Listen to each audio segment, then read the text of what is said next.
നമസ്കാരം സുഹൃത്തുക്കളെ, ഇന്നൊരു പ്രീവിയസ് ക്വസ്റ്റ്യൻ പേപ്പറിന്റെ വർക്കൗട്ടാണ്.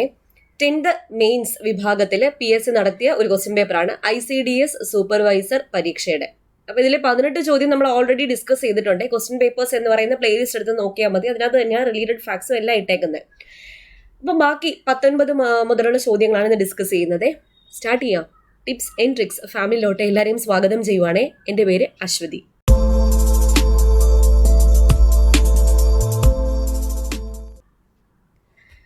ചോദ്യം: താഴെ പറയുന്നതിൽ മൗലികാവകാശങ്ങളിൽ ഉൾപ്പെടാത്തത് ഏതാണ്? മൗലികാവകാശങ്ങളിൽ ഉൾപ്പെടാത്തത് സ്വത്തവകാശമാണ്. സ്വത്തവകാശം മൗലികാവകാശം ആയിരുന്നു. സ്വത്തവകാശം ഭരണഘടന നിലവിൽ വന്ന സമയത്ത് 7 മൗലികാവകാശങ്ങളാണ് ഉണ്ടായിരുന്നത്. അതിലൊന്നായിരുന്നു സ്വത്തവകാശം. പക്ഷെ നിലവിൽ മൗലികാവകാശമായിരുന്ന സ്വത്തവകാശം ഒരു നിയമാവകാശം അല്ലെങ്കിൽ ഒരു ഭരണഘടനാ അവകാശം മാത്രമാണ്. സ്വത്തവകാശത്തെ മൗലികാവകാശങ്ങളുടെ പട്ടികയിൽ നിന്നും നീക്കം ചെയ്ത ഭരണഘടനാ ഭേദഗതി ഏതാ? 44-ാം ഭേദഗതി, വർഷം 1978. വർഷം എങ്ങനെ ഓർക്കാന്ന് ഞാൻ പറഞ്ഞു. 44, ആ 4 കൂടെ കൂട്ടുമ്പോഴാണ് 8. 1978. 1976-ഉം 78-ഉം തമ്മിലാണല്ലോ കൺഫ്യൂഷൻ. അപ്പൊ 4 കൂടെ കൂട്ടുമ്പോഴല്ലേ 8 കിട്ടുന്നത്. 44-ാം ഭേദഗതി 1978. ഇപ്പൊ 44-ാം ഭരണഘടനാ ഭേദഗതി പ്രകാരം ഭരണഘടനയിൽ കൂട്ടിച്ചേർത്ത വകുപ്പാണ് 300A. ആർട്ടിക്കിൾ 300A 44-ാം ഭേദഗതി പ്രകാരം കൂട്ടിച്ചേർത്തതാണ്. ഈ 300A എന്തോ പറയുന്നത്? നിയമത്തിന്റെ അംഗീകാരം കൂടാതെ ആരുടെയും സ്വത്ത് നിർബന്ധിതമായി കൈവശപ്പെടുത്താൻ പാടില്ല എന്ന് വ്യവസ്ഥ ചെയ്യുന്ന ഭരണഘടനാ വകുപ്പാണ് അനുച്ഛേദം 300A. നിയമത്തിന്റെ അംഗീകാരം കൂടാതെ ആരുടെയും സ്വത്ത് നിർബന്ധിതമായി കൈവശപ്പെടുത്താൻ പാടില്ല എന്ന് വ്യവസ്ഥ ചെയ്യുന്ന ഭരണഘടനാ വകുപ്പാണ് ഏത്? 300A. ഈ സ്വത്തവകാശം നിയമാവകാശമാക്കുമ്പോൾ ഇന്ത്യയിലെ പ്രസിഡന്റ് ആരായിരുന്നു? നീലം സഞ്ജീവ റെഡ്ഡി. പ്രധാനമന്ത്രി ആരായിരുന്നു? മൊറാർജി ദേശായി. Government Janata government. ഇനി 44-ാം ഭരണഘടനാ ഭേദഗതി പ്രകാരം ഭരണഘടനയിൽ ഭേദഗതി വരുത്തിയ പട്ടിക ഏതാ? 9-ാം പട്ടികയിലാണ് ഭേദഗതി വരുത്തിയത്. 9-ാം പട്ടിക. പിന്നെ സ്വത്തവകാശത്തെ 44-ാം ഭരണഘടനാ ഭേദഗതി പ്രകാരം ഭരണഘടനയിൽ കൂട്ടിച്ചേർത്തത് എവിടെയാണ്? 12-ാം ഭാഗത്താണ് കൂട്ടിച്ചേർത്തത്. 12-ാം ഭാഗത്ത്. ഓക്കെ. അപ്പൊ ഈ 44-ാം ഭേദഗതി എന്ന് പറയുമ്പം ഈ സ്വത്തവകാശത്തെ മൗലികാവകാശങ്ങളുടെ പട്ടികയിൽ നിന്ന് നീക്കം ചെയ്യാം. ആ ഒരു കാര്യം മാത്രമല്ല, വേറെ ഒരുപാട് കാര്യങ്ങളുണ്ടായിരുന്നു. അതിലൊന്നാണ് ലോക്സഭയുടെയും നിയമസഭയുടെയും കാലാവധി 6 വർഷം ആക്കിയായിരുന്നു ഈ 42-ാം ഭേദഗതി പ്രകാരം. അത് 6-ൽ നിന്ന് 5 വർഷമാക്കി പഴയ രീതിയിൽ പുനഃസ്ഥാപിച്ചത് ഈ 44-ാം ഭേദഗതി പ്രകാരമാണ്. പിന്നെ കൂടാതെ ദേശീയ അടിയന്തരാവസ്ഥ കാലത്ത് ആർട്ടിക്കിൾ 20, 21 എന്നിവ റദ്ദ് ചെയ്യാൻ കഴിയില്ല എന്ന വ്യവസ്ഥ ചെയ്തത് 44-ാം ഭേദഗതി പ്രകാരമാണ്. ആർട്ടിക്കിൾ 20 എന്ന് വെച്ചാൽ എന്തുവാണ്? കുറ്റങ്ങൾ സ്ഥാപിക്കുന്നത് സംബന്ധിച്ചുള്ള സംരക്ഷണമാണ്. ആർട്ടിക്കിൾ 21 എന്തുവാ? ജീവനും വ്യക്തി സ്വാതന്ത്ര്യത്തിനുമുള്ള അവകാശമാണ്. അപ്പൊ ഇതൊന്നും റദ്ദ് ചെയ്യാൻ കഴിയില്ല എന്ന് വ്യവസ്ഥ ചെയ്ത ഭേദഗതിയാണ് 44-ാം ഭേദഗതി. അടുത്ത ചോദ്യം: കേരള സർവീസ് റൂൾസ് കേരള നിയമസഭ പാസാക്കിയത് ഭരണഘടനയിലെ ഏത് വകുപ്പ് പ്രകാരമാണ്? കേരള സർവീസ് റൂൾസ് കേരള നിയമസഭ പാസാക്കിയത് ഭരണഘടനയിലെ ആർട്ടിക്കിൾ 309 പ്രകാരമാണ്. ഈ ആർട്ടിക്കിൾ 309 എന്ന് പറയുന്നത് എന്തുവാ? കേന്ദ്ര സംസ്ഥാന സർക്കാരുകൾക്ക് കീഴിലുള്ള ഉദ്യോഗസ്ഥരുടെ നിയമനവും സേവനങ്ങളും വ്യവസ്ഥ ചെയ്തിട്ടുള്ള ഭരണഘടനാ വകുപ്പാണ് ആർട്ടിക്കിൾ 309. കേന്ദ്ര സംസ്ഥാന സർക്കാരുകൾക്ക് കീഴിലുള്ള ഉദ്യോഗസ്ഥരുടെ നിയമനവും സേവനങ്ങളും വ്യവസ്ഥ ചെയ്തിട്ടുള്ള ഭരണഘടനാ വകുപ്പ്. ഈ കേരള അഡ്മിനിസ്ട്രേറ്റീവ് സർവീസ് നിയമം, കേരള അഡ്മിനിസ്ട്രേറ്റീവ് സർവീസ് KAS നിയമം നിലവിൽ വന്നത് എന്നാ? 2018 ജനുവരി 1-നാണ്. 2018 ജനുവരി 1-ന്. ഇനി കേരളത്തിലെ സർക്കാർ ജീവനക്കാരുടെ സേവന ആനുകൂല്യ വ്യവസ്ഥകൾ പ്രാബല്യത്തിൽ വന്ന തീയതിയോ? 1959 നവംബർ 1-നാണ് കേരളത്തിലെ സർക്കാർ ജീവനക്കാരുടെ സേവന ആനുകൂല്യ വ്യവസ്ഥകൾ പ്രാബല്യത്തിൽ വന്നത്. അടുത്ത ചോദ്യം: ഇന്ത്യയിലെ ആദ്യ വിദേശകാര്യ വകുപ്പ് മന്ത്രി ആരാണ്? ഇന്ത്യയിലെ ആദ്യ വിദേശകാര്യ വകുപ്പ് മന്ത്രി ജവഹർലാൽ നെഹ്റു ആയിരുന്നു.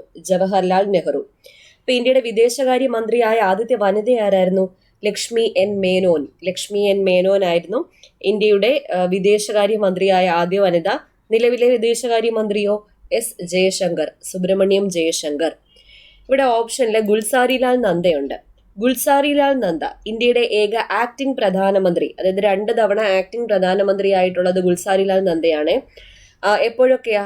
1964 നെഹ്റുവിന്റെ മരണത്തെ തുടർന്ന് ആക്ടിംഗ് പ്രധാനമന്ത്രിയായത് ഗുൽസാരിലാൽ നന്ദയാണ്. കൂടാതെ 1966 ലാൽ ബഹദൂർ ശാസ്ത്രിയുടെ മരണത്തോടനുബന്ധിച്ചും ആക്ടിംഗ് പ്രധാനമന്ത്രിയായത് ഗുൽസാരിലാൽ നന്ദയാണ്. കൂടാതെ ഗുൽസാരിലാൽ നന്ദയ്ക്ക് വേറൊരു പോയിന്റ് നമ്മൾ പഠിക്കുമല്ലോ, പ്ലാനിംഗ് കമ്മീഷന്റെ ആദ്യത്തെ ഉപാധ്യക്ഷൻ, പ്ലാനിംഗ് കമ്മീഷന്റെ ആസൂത്രണ കമ്മീഷന്റെ ആദ്യത്തെ ഉപാധ്യക്ഷനായിരുന്നു ഗുൽസാരിലാൽ നന്ദ. ലാൽ ബഹദൂർ ശാസ്ത്രിയാണ് ഇന്ത്യയുടെ രണ്ടാമത്തെ പ്രധാനമന്ത്രിയാണ് ലാൽ ബഹദൂർ ശാസ്ത്രി. വിദേശത്ത് വെച്ച് അന്തരിച്ച ഏക ഇന്ത്യൻ പ്രധാനമന്ത്രി. കൂടാതെ മരണാനന്തര ബഹുമതിയായി ഭാരതരത്നം ലഭിച്ച ആദ്യത്തെ വ്യക്തിയാണ് ലാൽ ബഹദൂർ ശാസ്ത്രി 1966. പിന്നെ 20-ാം നൂറ്റാണ്ടിൽ ജനിച്ച ആദ്യത്തെ ഇന്ത്യൻ പ്രധാനമന്ത്രിയാണ് ലാൽ ബഹദൂർ ശാസ്ത്രി. പിന്നെ ഇദ്ദേഹവും പാക് പ്രസിഡന്റായ അയൂബ് ഖാനും ചേർന്നിട്ടാണ് താഷ്കണ്ട് കരാറിൽ ഒപ്പുവെച്ചത്. 1966 ജനുവരി 10 താഷ്കണ്ട് കരാർ നടന്നത്. ലാൽ ബഹദൂർ ശാസ്ത്രിയും പാക് പ്രസിഡന്റായ അയൂബ് ഖാനും കൂടി ചേർന്നിട്ടാണ് താഷ്കണ്ട് കരാറിൽ ഒപ്പുവെച്ചത്. ലാൽ ബഹദൂർ ശാസ്ത്രി ഇന്റർനാഷണൽ എയർപോർട്ട് എവിടെയാ? വാരണാസിയിലാണ്. വാരണാസി. അടുത്ത ചോദ്യം, കേരള പബ്ലിക് സർവീസ് കമ്മീഷൻ ചെയർമാനെ നിയമിക്കുന്നത് ആരാണ്? കേരള പബ്ലിക് സർവീസ് കമ്മീഷൻ ചെയർമാനെ നിയമിക്കുന്നത് ഗവർണറാണ്. ഗവർണർ. അപ്പൊ കേരള പബ്ലിക് സർവീസ് കമ്മീഷൻ ചെയർമാനും അംഗങ്ങളും രാജി സമർപ്പിക്കേണ്ടത് ആർക്കാ? ഗവർണർക്ക് തന്നെയാണ് രാജി സമർപ്പിക്കേണ്ടത്. പക്ഷേ ഇവരെ തൽസ്ഥാനത്ത് നിന്ന് നീക്കം ചെയ്യാനുള്ള അധികാരമുള്ളത് രാഷ്ട്രപതിക്കാണ്. രാജി സമർപ്പിക്കേണ്ടതും അതുപോലെ നിയമിക്കുന്നതും എല്ലാം ഗവർണർ ആണെങ്കിലും സംസ്ഥാന പബ്ലിക് സർവീസ് കമ്മീഷൻ ചെയർമാനെയും അംഗങ്ങളെയും തൽസ്ഥാനത്ത് നിന്ന് നീക്കം ചെയ്യാൻ അധികാരമുള്ളത് രാഷ്ട്രപതിക്കാണ്. അപ്പൊ ഈ ഗവർണർ ആരെയൊക്കെയാണ് നിയമിക്കുന്നത്? ഗവർണർ നിയമിക്കുന്നത് മുഖ്യമന്ത്രിയെ, സംസ്ഥാന മന്ത്രിമാരെ, അഡ്വക്കേറ്റ് ജനറലിനെ, പിന്നെ ഹൈക്കോടതിക്ക് താഴെയുള്ള കോടതികളിലെ ജഡ്ജിമാരെ, സംസ്ഥാന PSC ചെയർമാനെയും അംഗങ്ങളെയും, സർവകലാശാല VC-മാരെയൊക്കെ നിയമിക്കുന്ന ആരാണ്? ഗവർണറാണ്. ഗവർണർ നടത്തുന്ന നിയമനങ്ങൾ മുഖ്യമന്ത്രി, സംസ്ഥാന മന്ത്രി, അഡ്വക്കേറ്റ് ജനറൽ, സംസ്ഥാന PSC ചെയർമാനും അംഗങ്ങളും, ഹൈക്കോടതിക്ക് താഴെയുള്ള കോടതികളിലെ ജഡ്ജിമാർ, സർവകലാശാല വൈസ് ചാൻസലർമാർ. അടുത്ത ചോദ്യം, താഴെ പറയുന്നതിൽ രാജ്യസഭാ അധ്യക്ഷൻ ആരാണ്? രാജ്യസഭയുടെ അധ്യക്ഷൻ ഉപരാഷ്ട്രപതിയാണ്. ഉപരാഷ്ട്രപതി. ഇന്ത്യക്ക് ഒരു ഉപരാഷ്ട്രപതി ഉണ്ടായിരിക്കണം എന്ന് നിഷ്കർഷിക്കുന്ന ഭരണഘടനാ വകുപ്പ് ഏതാണ്? അനുച്ഛേദം 63, ആർട്ടിക്കിൾ 63 അനുസരിച്ചാണ് ഇന്ത്യക്ക് ഒരു ഉപരാഷ്ട്രപതി ഉണ്ടായിരിക്കണം എന്ന് നിഷ്കർഷിക്കുന്നത്. ഇനി രാഷ്ട്രപതിയുടെ അഭാവത്തിലെ ഉപരാഷ്ട്രപതിക്ക് എത്ര നാള് വരെ രാഷ്ട്രപതിയുടെ ചുമതല വഹിക്കാൻ പറ്റും? പരമാവധി 6 മാസം വരെയാണ് രാഷ്ട്രപതിയുടെ ചുമതല വഹിക്കാൻ പറ്റുന്നത്. ഈ രാഷ്ട്രപതിയുടെ ചുമതല വഹിക്കുന്ന സമയത്ത് അദ്ദേഹത്തിന് രാജ്യസഭയുടെ അധ്യക്ഷനായിട്ട് പ്രവർത്തിക്കാൻ പറ്റുമോ? ഇല്ല, പ്രവർത്തിക്കാൻ പാടില്ല. അപ്പൊ രാഷ്ട്രപതിയുടെ അഭാവത്തിൽ ഉപരാഷ്ട്രപതിക്ക് പരമാവധി 6 മാസം വരെയാണ് രാഷ്ട്രപതിയുടെ ചുമതല വഹിക്കാവുന്നത്.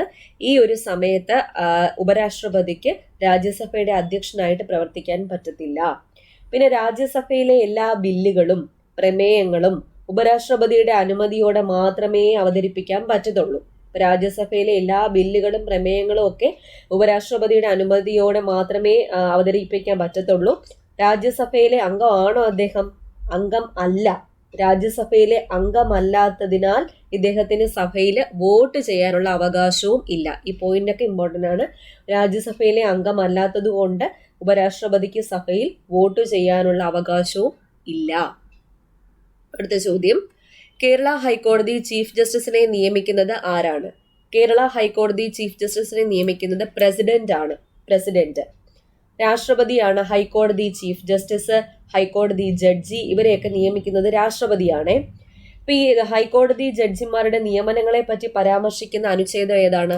217 ഹൈക്കോടതി ജഡ്ജിമാരുടെ നിയമനങ്ങളെ പറ്റി പരാമർശിക്കുന്നത്. ഇന്ത്യയിൽ നിലവിൽ എത്ര ഹൈക്കോടതിയാണ് ഉള്ളത്? 25 ഹൈക്കോടതികളാണ് ഉള്ളത്. 25 ഹൈക്കോടതികളാണ് നിലവിലുള്ളത്. ഇന്ത്യയിൽ 25ാമത്തെ ഹൈക്കോടതി ഏതാ? അമരാവതി ഹൈക്കോടതിയാണ്. അമരാവതി ഹൈക്കോടതി നിലവിൽ വന്നത് 2019 ജനുവരി 1 2019 ജനുവരി 1. ഇനി പ്രസിഡന്റ് ആണ് ഹൈക്കോടതി ചീഫ് ജസ്റ്റിസ്, ഹൈക്കോടതി ജഡ്ജി എന്നിവരെ നിയമിക്കുന്നതെന്ന് പറഞ്ഞു. പക്ഷെ ഇവർ സത്യപ്രതിജ്ഞ ചെയ്യുന്നത് ആരുടെ മുന്നിലാണ്? ഗവർണർക്ക് മുന്നിലാണ് സത്യപ്രതിജ്ഞ ചെയ്യുന്നത്. ഹൈക്കോടതി ചീഫ് ജസ്റ്റിസും ജഡ്ജിമാരും സത്യപ്രതിജ്ഞ ചെയ്യുന്നത് ഗവർണർക്ക് മുന്നിലാണ്. അടുത്ത ചോദ്യം, കഥകളിക്ക് ആലംബമായിരിക്കുന്ന സാഹിത്യ രൂപത്തിന്റെ പേര്? കഥകളിയുടെ സാഹിത്യ രൂപമാണ് ആട്ടക്കഥ. ആട്ടക്കഥ. അപ്പൊ കഥകളിയുടെ സാഹിത്യ രൂപമാണ് ആട്ടക്കഥ. രാമായണം കഥകളെ അടിസ്ഥാനമാക്കി ആദ്യത്തെ ആട്ടക്കഥകൾ രചിച്ചത് ആരാണ്? കൊട്ടാരക്കര തമ്പുരാനാണ്. കൊട്ടാരക്കര തമ്പുരാനാണ് രാമായണം ആട്ടക്കഥകളെ അടിസ്ഥാനമാക്കി ആദ്യത്തെ ആട്ടക്കഥ രചിച്ചത്. ഈ കഥകളിയുടെ രംഗാവതരണത്തിന് ഉപയോഗിക്കുന്ന നാട്യപ്രബന്ധമാണ് ഏത്? ആട്ടക്കഥ. അതുകൊണ്ടാണ് കഥകളിയുടെ സാഹിത്യ രൂപമാണ് ആട്ടക്കഥ എന്ന് പറയുന്നത്. ഈ കഥകളിയാണ് കലകളുടെ രാജാവ്, പിന്നെ നൃത്തനാട്യം, സമഗ്ര നൃത്തം, ഉദാത്ത നാട്യരൂപം എന്നിങ്ങനെയൊക്കെ അറിയപ്പെടുന്നത് ഏത് കലാരൂപമാണ്? കഥകളിയാണ്. കലകളുടെ രാജാവ്, ഉദാത്ത നാട്യരൂപം, നൃത്തനാട്യം, സമഗ്ര നൃത്തം എന്നിങ്ങനെയൊക്കെ അറിയപ്പെടുന്നത് കഥകളിയാണ്. ഇപ്പൊ ഈ കഥകളി തുടങ്ങുമ്പോൾ ആദ്യം ആലപിക്കുന്ന ഗാനത്തിനെ പറയുന്നതാണ് തിരനോട്ടം. തിരനോട്ടം. അപ്പൊ കഥകളി തുടങ്ങുമ്പോൾ ആദ്യമായി ആലപിക്കുന്ന ഗാനമാണ് തിരനോട്ടം. ഇനി കഥകളിയിൽ ഉപയോഗിക്കുന്ന വാദ്യങ്ങൾ ഏതെല്ലാം? ഇമ്പോർട്ടന്റ് ആണ്, ചോദിച്ചിട്ടുണ്ട്. കഥകളിയിൽ ഉപയോഗിക്കുന്ന വാദ്യങ്ങൾ ചെണ്ട, മദ്ദളം, ചേങ്ങില, ഇലത്താളം എന്നിവയാണ്. ചെണ്ട, മദ്ദളം, ചേങ്ങില, ഇലത്താളം. പിന്നെ കഥകളി മുദ്രകൾക്ക് അടിസ്ഥാനമായ ഗ്രന്ഥം ഏതാണ്? ഹസ്തലക്ഷണ ദീപികയാണ്. ഹസ്തലക്ഷണ ദീപികയാണ് കഥകളി മുദ്രകൾക്ക് അടിസ്ഥാനമായ ഗ്രന്ഥം. ഇനി കോട്ടയത്ത് തമ്പുരാൻ രചിച്ചൊരു ആട്ടക്കഥയുണ്ടല്ലോ, ഏതാ? കല്യാണ സൗഗന്ധികം. കല്യാണ സൗഗന്ധികം എന്ന ആട്ടക്കഥ രചിച്ചത് കോട്ടയത്ത് തമ്പുരാനാണെങ്കിൽ ഇതേ പേരിലുള്ള കല്യാണ സൗഗന്ധികം എന്ന തുള്ളൽ കൃതി രചിച്ചത് ആരാണ്? അത് കുഞ്ചൻ നമ്പ്യാരാണ്. കുഞ്ചൻ നമ്പ്യാരാണ് കല്യാണ സൗഗന്ധികം എന്ന തുള്ളൽ കൃതി രചിച്ചത്. ഈ കല്യാണ സൗഗന്ധികം എന്ന പേരിൽ ആട്ടക്കഥ രചിച്ചത് കോട്ടയത്ത് തമ്പുരാനാണ്. കോട്ടയത്ത് തമ്പുരാൻ. അടുത്ത ചോദ്യം, പാരാലിമ്പിക്സിൽ 2 മെഡൽ നേടുന്ന ആദ്യത്തെ ഇന്ത്യക്കാരി ആരാണ്? പാരാലിമ്പിക്സിൽ 2 മെഡൽ നേടുന്ന ആദ്യത്തെ ഇന്ത്യക്കാരി അവനി ലേഖര. അവനി ലേഖരയാണ് പാരാലിമ്പിക്സിൽ 2 മെഡൽ നേടുന്ന ആദ്യത്തെ ഇന്ത്യക്കാരി. ഷൂട്ടിംഗ് ആണ്, ഷൂട്ടിംഗ് താരമാണ് അവനി ലേഖര. പിന്നെ ഒരു പ്രത്യേകത, ടോക്കിയോ പാരാലിമ്പിക്സ് സമാപന ചടങ്ങില് ഇന്ത്യൻ പതാക ഏന്തിയ ഷൂട്ടിംഗ് താരം ആരാണ്? അവനി ലേഖര. അവനി ലേഖരയുടെ കായിക ഇനം ഷൂട്ടിംഗ് ആണ്. ടോക്കിയോ പാരാലിമ്പിക്സ് സമാപന ചടങ്ങിൽ ഇന്ത്യൻ പതാക ഏന്തിയത് അവനി ലേഖരയാണ്. ഇപ്പൊ ഷൂട്ടിങ്ങില് 10 മീറ്റർ എയർ റൈഫിൾ SH1 വിഭാഗത്തിൽ സ്വർണവും 50 മീറ്റർ റൈഫിൾ 3 പൊസിഷൻ H1 വിഭാഗത്തിൽ വെങ്കലവും നേടിയിട്ടാണ് പാരാലിമ്പിക്സിൽ 2 മെഡൽ ആർക്ക് കിട്ടിയത്? അവനി ലേഖരയ്ക്ക് കിട്ടിയത്. അപ്പൊ ഷൂട്ടിങ്ങിൽ 10 മീറ്റർ എയർ റൈഫിൾ SH1 വിഭാഗത്തിൽ സ്വർണവും കിട്ടി, 50 മീറ്റർ റൈഫിൾ 3 പൊസിഷൻ SH1 വിഭാഗത്തിൽ വെങ്കലവും കിട്ടി. അങ്ങനെയാണ് പാരാലിമ്പിക്സിൽ 2 മെഡലുകൾ നേടുന്ന ആദ്യ ഇന്ത്യൻ വനിതയായി ആര് മാറിയത്? അവനി ലേഖര മാറിയത്. ഇനി ടോക്കിയോ പാരാലിമ്പിക്സിൽ ഇന്ത്യക്ക് കിട്ടിയ ആദ്യത്തെ സ്വർണം ഇത് അവനി ലേഖര നേടിക്കൊടുത്ത സ്വർണ്ണമാണ്. അപ്പൊ അവനി ലേഖരയുടെ സ്വദേശം എവിടെയാ? രാജസ്ഥാനാണ്. രാജസ്ഥാനിലെ ജയ്പൂർ സ്വദേശിനിയാണ് അവനി ലേഖര. അപ്പൊ ടോക്കിയോ പാരാലിമ്പിക്സിൽ ഇന്ത്യ നേടിയ ആദ്യത്തെ സ്വർണം ആരുടെ പേരിലാണ്? അവനി ലേഖരയാണ് നേടിയത്. അടുത്ത ചോദ്യം, ഡി വിനയചന്ദ്രന്റേതല്ലാത്ത കൃതി ഏത്? ഡി വിനയചന്ദ്രന്റേതല്ലാത്ത കൃതി കിരാതവൃത്തമാണ്. വീട്ടിലേക്കുള്ള വഴി, പൊടിച്ചി, ചിറപ്പ് എന്നിവ ഡി വിനയചന്ദ്രന്റെ കൃതികളാണ്. കിരാതവൃത്തം ആരുടേതാ? കടമ്മനിട്ടയുടേതാണ്. കടമ്മനിട്ട രാമകൃഷ്ണന്റെ കവിതയാണ് കിരാതവൃത്തം. ഈ ഡി വിനയചന്ദ്രനെ കേരള സാഹിത്യ അക്കാദമി അവാർഡ് നേടിക്കൊടുത്ത കൃതി ഏതാ? നരകം ഒരു പ്രേമ കവിത എഴുതുന്നു. നരകം ഒരു പ്രേമ കവിത എഴുതുന്നു എന്ന കൃതിക്കാണ് ഡി വിനയചന്ദ്രന് കേരള സാഹിത്യ അക്കാദമി അവാർഡ് ലഭിച്ചത്. ഇനി ഡി വിനയചന്ദ്രന്റെ മറ്റു കൃതികളൊന്ന് നോക്കാം. സമയമാനസം, സമയമാനസം, ദിശാസൂചി, കായ്ക്കരയിലെ കടൽ. ദിശാസൂചി, സമയമാനസം, കായ്ക്കരയിലെ കടൽ, സമസ്ത കേരളം PO, സമസ്ത കേരളം PO, പിന്നെ ഉപരിക്കുന്ന്, പേരറിയാത്ത മരങ്ങൾ, വംശഗാഥ. ഇതിൽ വംശഗാഥ എന്ന് പറയുന്നത് ഖണ്ഡകാവ്യമാണ്. അപ്പം വംശഗാഥ, പിന്നെ പേരറിയാത്ത മരങ്ങൾ, ഉപരിക്കുന്ന്, ദിശാസൂചി, കായ്ക്കരയിലെ കടൽ, സമയമാനസം, സമസ്ത കേരളം PO ഇതൊക്കെ ഡി വിനയചന്ദ്രന്റെ പ്രധാനപ്പെട്ട കൃതികളാണ്. അടുത്ത ചോദ്യം, വർക്കലയിൽ ശ്രീനാരായണ ഗുരുകുലം സ്ഥാപിച്ചത് ആര്?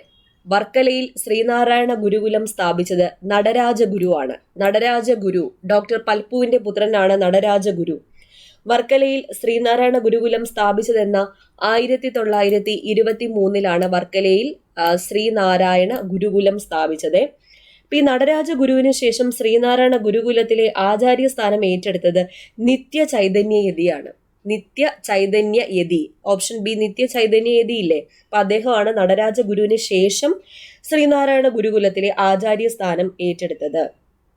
ഇനി നടരാജ ഗുരുവെ ഇംഗ്ലീഷിലേക്ക് വിവർത്തനം ചെയ്ത ഒരു കൃതിയില്ലേ, സെന്റിലോക്കി ടു ദ സെൽഫ്, അതായത് ശ്രീനാരായണ ഗുരുവിന്റെ ആത്മോപദേശ ശതകം എന്ന കൃതി സെന്റിലോക്കി ടു ദ സെൽഫ് എന്ന പേരിൽ ഇംഗ്ലീഷിലേക്ക് വിവർത്തനം ചെയ്തത് ആരാണ്?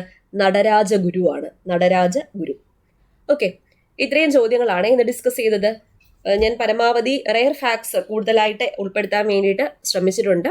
അത് നിങ്ങൾക്ക് ഉപകാരപ്പെടണമെങ്കിൽ നിങ്ങൾ എല്ലാ ക്ലാസ്സും ഒന്ന് കണ്ട്, ഇല്ല നിങ്ങൾക്ക് അറിയാത്ത പോയിന്റ്സ് ഉണ്ടെങ്കിൽ അതൊരു ചെറിയൊരു ബുക്ക് എടുത്ത് വെക്കുക, പ്രീവിയസ് ക്വസ്റ്റിന്റെ റിലേറ്റഡ് ഫാക്ട്സ് എഴുതാൻ വേണ്ടിയിട്ട് അതിനകത്ത് നോട്ട് ചെയ്ത് പോവുക, ഇടയ്ക്കിടയ്ക്ക് എടുത്ത് റിവൈസ് ചെയ്തോളാം. ഓക്കെ, അപ്പോൾ വീണ്ടും കാണാം. Thank you.